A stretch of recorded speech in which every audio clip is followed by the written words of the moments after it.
See, the funny thing is that when you say that with Bitcoin, though, people have trouble. Because if you say Bitcoin's going up forever, people are like, what? It's going up forever? Nothing goes up forever. It's like, yeah, actually, it does. Stocks go up forever. Real estate goes up forever. But the problem is, we're looking from a frame of reference that is distorted. If you look at the S&P 500, the America's 500 largest companies, the infamous and famous stock index here, index fund, it's flat for the last 50 years if you account for the rate of inflation. This was obvious to me in 2020. That's when I began to realize, wait a second, the stock market's crashing. Everyone says it's going to crash more. But I was like, no, it's not going to crash because the stock market is not attached to reality. It's simply not. It is attached to credit markets, and those in power, the politicians and those that are at the helm of the credit markets would like you to believe that the credit market and the economy are one and the same, because then when the economy is in trouble, they can say, oh, well, to save the economy, we have to stimulate the credit markets. We have to print more money. We have to bail out these people. We have to inject more stimulus. We have to save the day and be the hero, and that's what we do, because we don't believe a lie that printing or that adding ones and zeros is somehow the economy when it's not. It's like, again, using real estate, it's like, you have one market, which is the building of houses, the construction of houses, the actual creation of the thing, of the house, and then you have the pieces of paper that we're denominating that house in, and they're two separate things. It's completely detached from reality. House prices should not be going up. They simply shouldn't be. We are making more houses, we're building more houses, and yes, the population is going up, but as demand goes up, the thing with real estate is that when demand goes up and the value of those houses go up, the free market, you and me, everyday people, entrepreneurs, so we go out, we innovate, we build more houses. My grandfather built houses. It's what we do. When there is a need, price is a communication mechanism for us communicating to each other what the need is. When house prices go up, there's a higher and higher incentive to create more houses and therefore reduce the price of those houses until it reaches an equilibrium.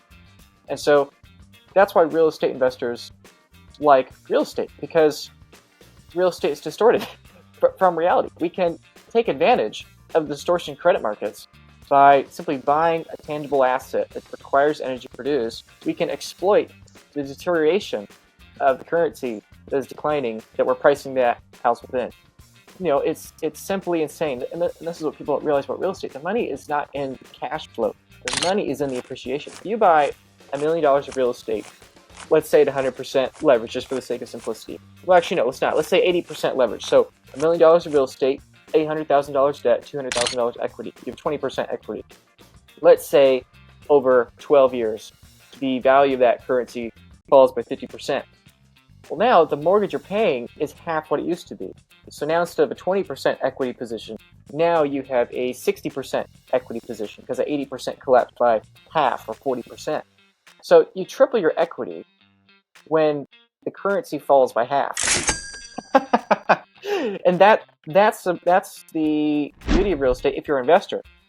The downside is that only works as long as housing is becoming more expensive in that currency indefinitely forever. And that's why we'll always bail out real estate. People are like, oh, housing is so expensive, it's going to crash, blah, blah, blah. It's like, yeah, but no.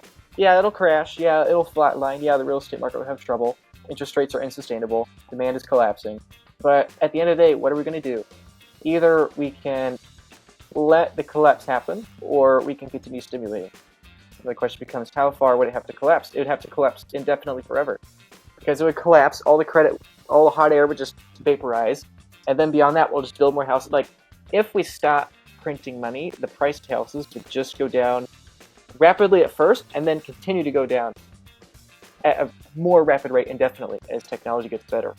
And when it comes to Bitcoin, what's the difference here? The difference with Bitcoin is that you can't make more. You can make more houses, you can't make more Bitcoin. And so with houses, when you have this variable of increasing supply, the price can come back down as we create more supply. But with Bitcoin, you have no more supply. And so the only thing that can change is the price. Price has to go up.